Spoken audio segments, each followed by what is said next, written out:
In this video, we'll be discussing chapter 3 from P3.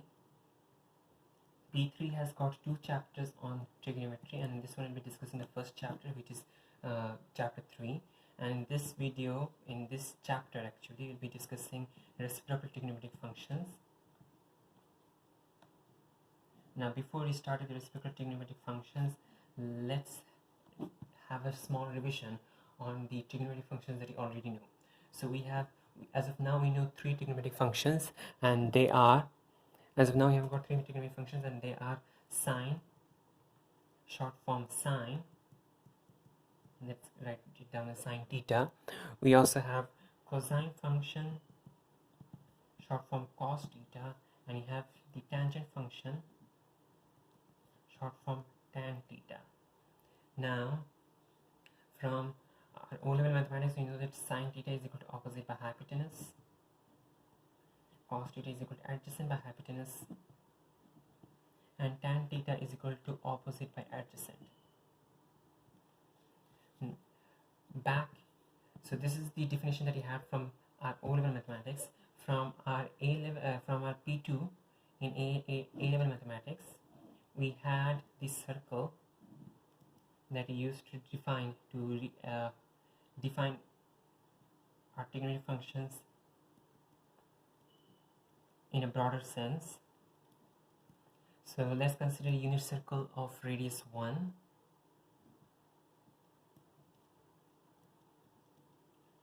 Okay, and we have a point P that moves along the radius of the circle.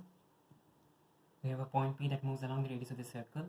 As point P moves, the angle that OP makes with the x-axis, okay, which you are going to call theta, okay, the angle OP makes it, the angle that OP makes with the x-axis, theta, is going to change as P moves along the circle. Now, let's make a triangle by connecting P, drawing a perpendicular from P to the x-axis.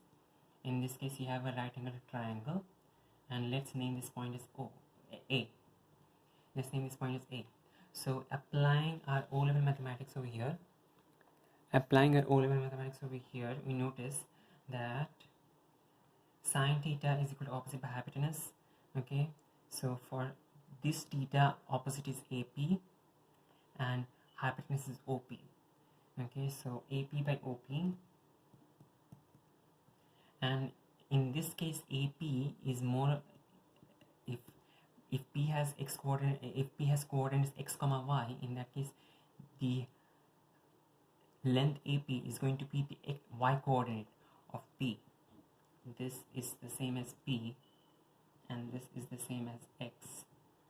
Okay, so this is the y coordinate, this height is the y coordinate, this height is the y coordinate of P, and thus our opposite is y, and our hypotenuse is 1. So that results in AP by OP becoming equal to y by 1, or in other words, it's simply y. Now applying the same rule over here, for adjacent by hypotenuse, we have OA divided by OP. Okay, OA is equal to x because it is the x coordinate of P, and OP is equal to 1, so thus it is x by 1, or in other words, it is x. For opposite by adjacent, for the tangent ratio, we have got opposite.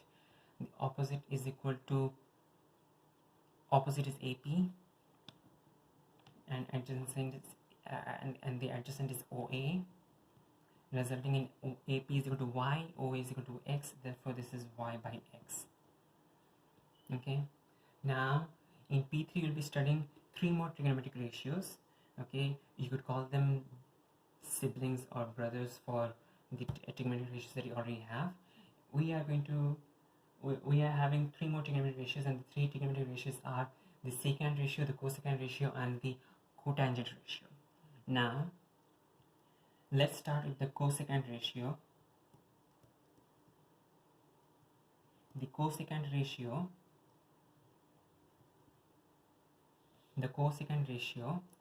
short form cosec. The cosecant ratio has short form cosec theta. Okay, the secant ratio has got short form sec, and the cotangent ratio has got short form cot theta. So these are all reciprocal ratios, or in other words, each ratio is the reciprocal of one of the trigonometric ratios that you already know. So in this case, the cosecant ratio, the cosec theta ratio, is the reciprocal of the sine theta ratio, or in other words, it is equal to hypotenuse by opposite. Notice it is the reciprocal. It is the reciprocal of the sine ratio. Okay, so and the cosecant ratio is hypotenuse by opposite, or if we use the circle, in that case it is going to be 1 by y. The secant ratio is the reciprocal of the cosine ratio. The secant ratio is the reciprocal of the cosine ratio, and thus it is going to be hypotenuse by adjacent. Hypotenuse by adjacent, or if we use the circle, notation, in that case this is going to be 1 by x. And finally, the cotangent ratio is going to be the reciprocal of the tangent ratio, or in other words, it is going to be adjacent by opposite, which is equal to applying the circle notation. In that case, you'll be getting x by y. Alright, okay, so now moving on with the relationships. If you remember from P2, tan theta,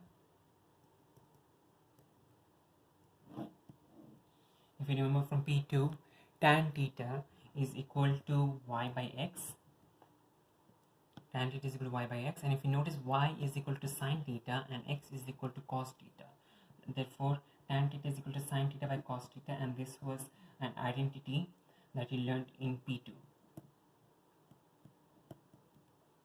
Now we can apply the same thing for the reciprocal trigonometric ratios, and if you notice, you'll notice that cot theta is equal to x by y. Cot theta is equal to x by y, which is equal to cos theta by sine theta. Notice again, cot theta is equal to x by y, x is equal to cos theta, and y is equal to sine theta, and therefore cot theta is equal to cos theta by sine theta. Now notice again the same thing, because cot theta is the reciprocal of tan theta. As a result, if you just do the reciprocal of this one, you could have gotten this answer. Okay, so tan theta is equal to sine theta by cos theta, and cot theta is just the reciprocal of this expression, cos theta by sine theta.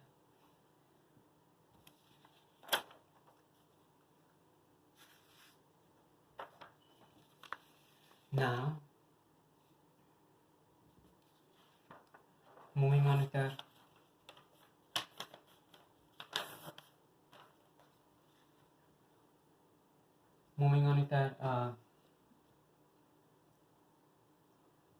section. In order to find, let's say if you are having an expression to evaluate, if you're having to find, let's say, the secant ratio or sec of 135 degrees, usually the general way to do is to convert the ratio into one of the known ratios.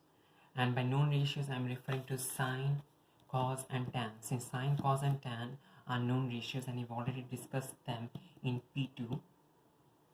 Okay, since sine, cos, and tan, the sine ratio, the cosine ratio, and the tangent ratio had already been discussed in P2, and this one's is simply reciprocals of these functions. Usually the way to find out an answer to any one of this ratio is to convert it back to the original, the non-reciprocal trigonometric functions, and proceed on from there. So let's say if you have secant of 135 degrees, we know from a relationship that the secant ratio is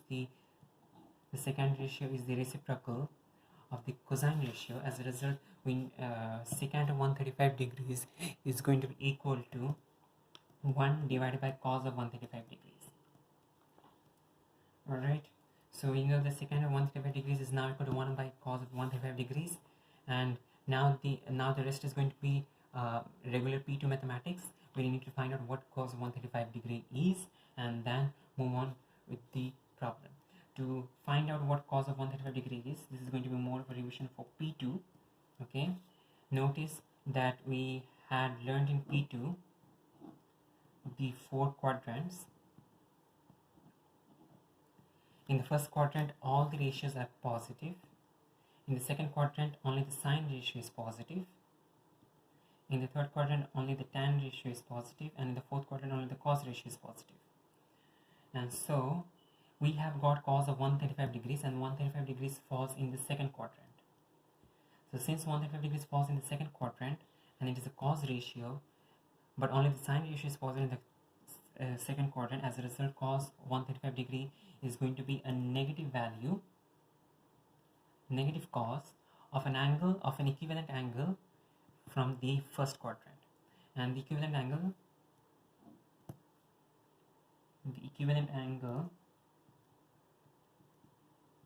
so 135 degrees is the same as 180 degrees minus 45 degrees. Okay, so the equivalent angle from the first quadrant is going to be 45 degrees. Okay, so this is going to be minus cos of 45 degrees. Once more, cos of 135 degrees falls in the second quadrant, and 135 degrees can be written as 180 degrees minus 45 degrees. 180 degrees minus 45 degrees. So the equivalent from the first quadrant is going to be 45 degrees, and so we have got cos 45 degrees. But since the cosine ratio is negative in the second quadrant, we put a negative sign over here as well. The sign is going to change.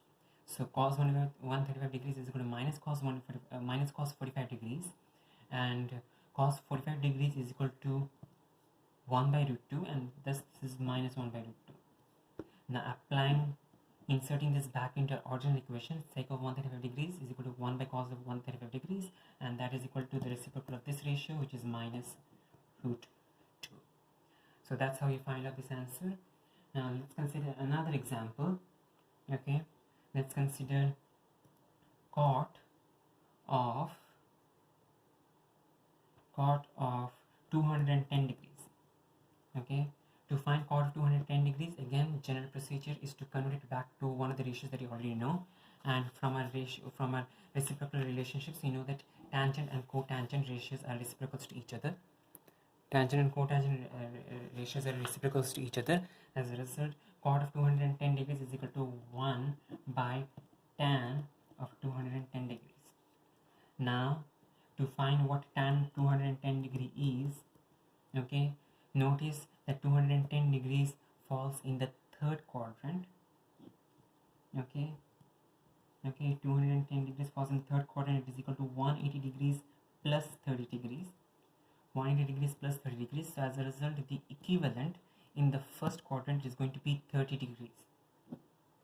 Okay, the equivalent in the first quadrant is going to be 30 degrees.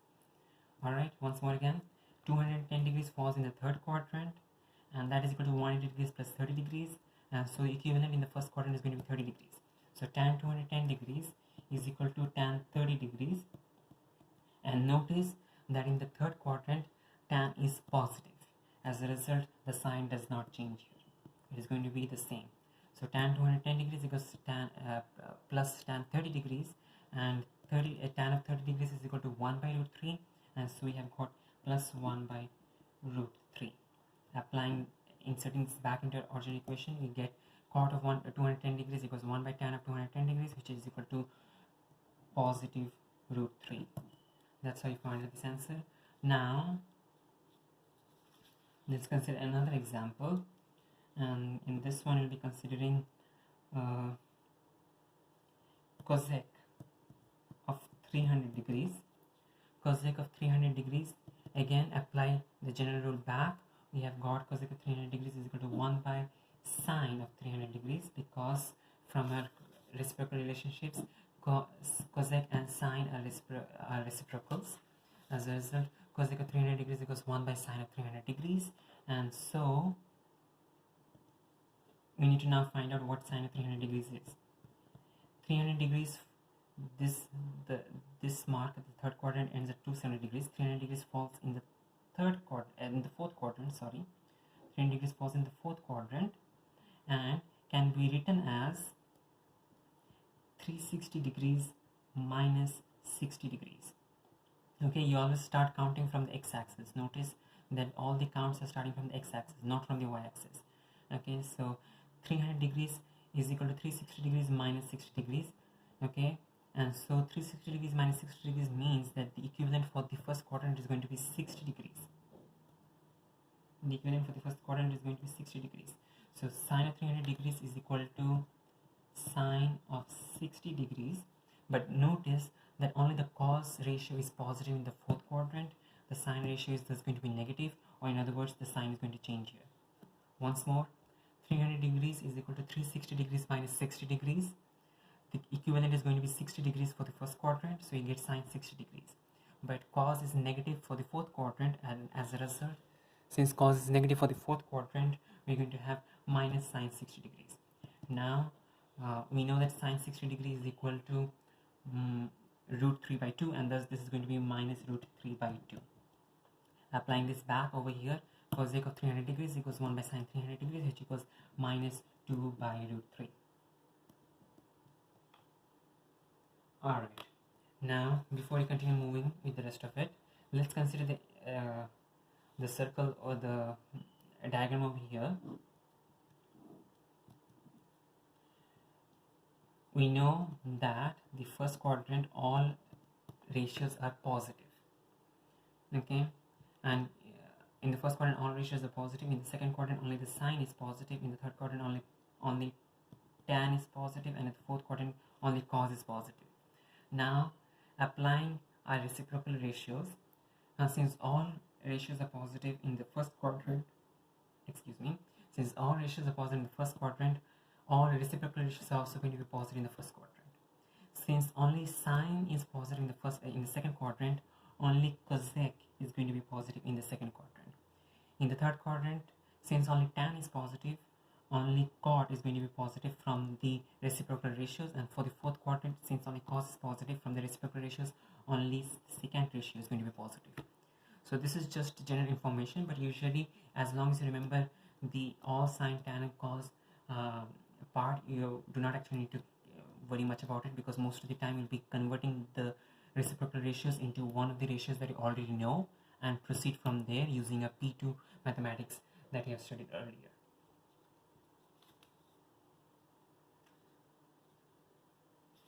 Okay, and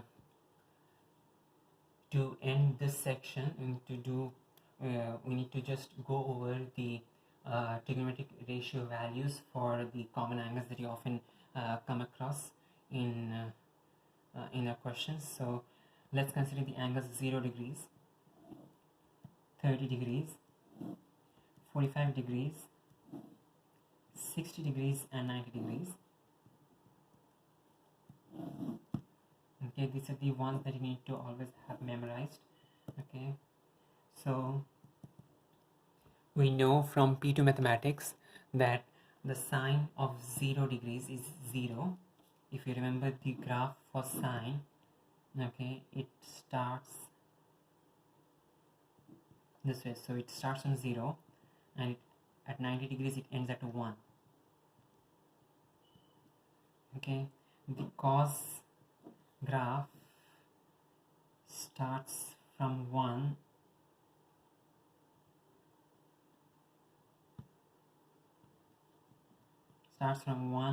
and at 90 degrees it ends at 0. And the tan graph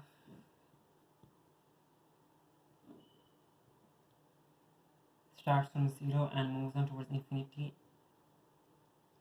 It approaches infinity 90 degrees. Okay, so that's 180 degrees. This is 180. This is 270. That's 360.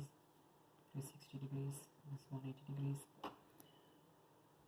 This is 270 degrees, and that's 360 degrees. Alright, so again back over here, sine starts from 0 and ends at 1 at 90 degrees. So sine for 0 degrees is equal to 0, sine for 30 degrees is equal to half, sine for 45 degrees is equal to 1 by root 2, sine for 60 degrees is equal to root 3 by 2, and sine of 90 degrees is at the very top. The maximum value that sine can reach is 1. For cos, we start from 1 and move all the way down to 0. So cos of 0 degrees is equal to sine of 90 degrees, which is 1. Cos of 60 degrees, cos of 30 degrees is sine of 60 degrees, which is root 3 by 2. Cos of 45 degrees is the same as sine of 45 degrees, which is 1 by root 2. Cos of 60 degrees is the same as sine of 30 degrees, which is 1 by 2. And cos of 90 degrees is the same as sine of 0, which is 0. Notice that all the values are just flipped for sine and cosine. Now for tan, we have got, it starts from 0 and it ends at infinity. Okay, but in case you do not know that, you can also find it from sine and cos by dividing sine with, by dividing sine with cos. So 0 by 1 is 0. 0 by 1 is 0, and you'll notice that this is starting at 0.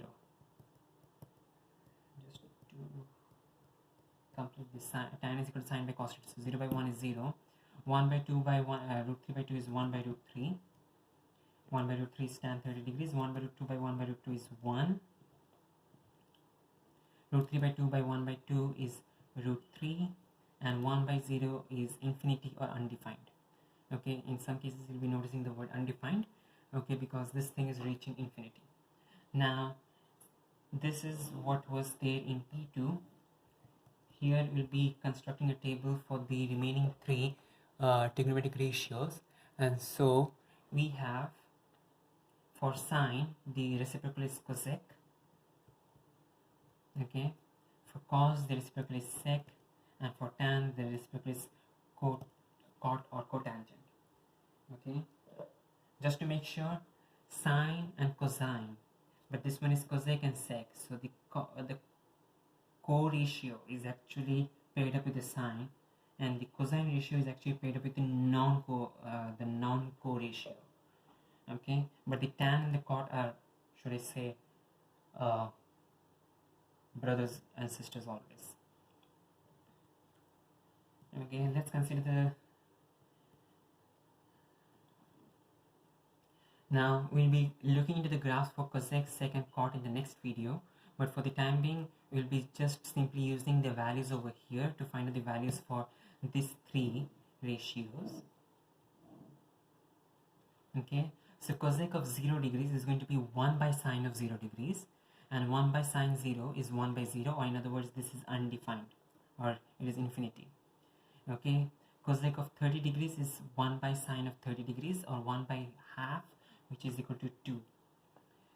Cosec of 45 degrees is 1 by this value, which is equal to root 2. Cosec by 60 degrees is equal to 1 by this value, which is 2 by root 3.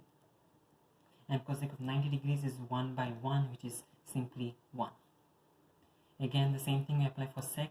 In this case, we'll be considering the reciprocal with respect to cos. Sec of 0 degrees is sec 1 divided by this value, which is 1 by 1, 1. Sec of 30 degrees is 1 by this value, which is 2 by root 3.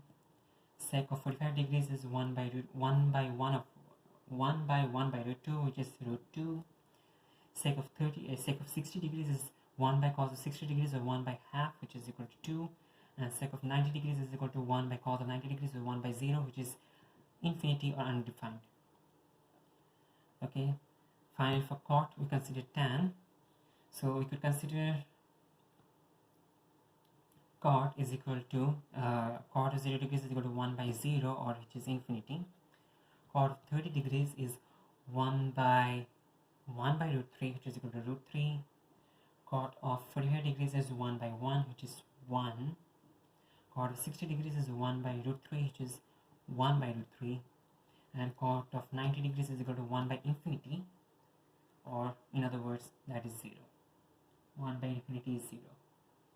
Okay, so now the next thing Notice in the same way that all the sine ratios were sine and cosine ratios were more or less interchanged. Okay, the angles are interchanged. The same thing, the same pattern you can notice in the cosec and the secant ratios. Okay, the infinity, the 1, the 2, the 2 by root 3, and the root 2 by root 2. Okay, and a similar relationship exists between the tan and the cot as well. If you notice, 0 is over here, 0, infinity is over here, infinity, 1 by root 3 is 1 by root 3, root 3 is root 3, and 1 is over here. Okay, and this is alright. Okay, so with that we end this section. Questions for this will be in the description for this video.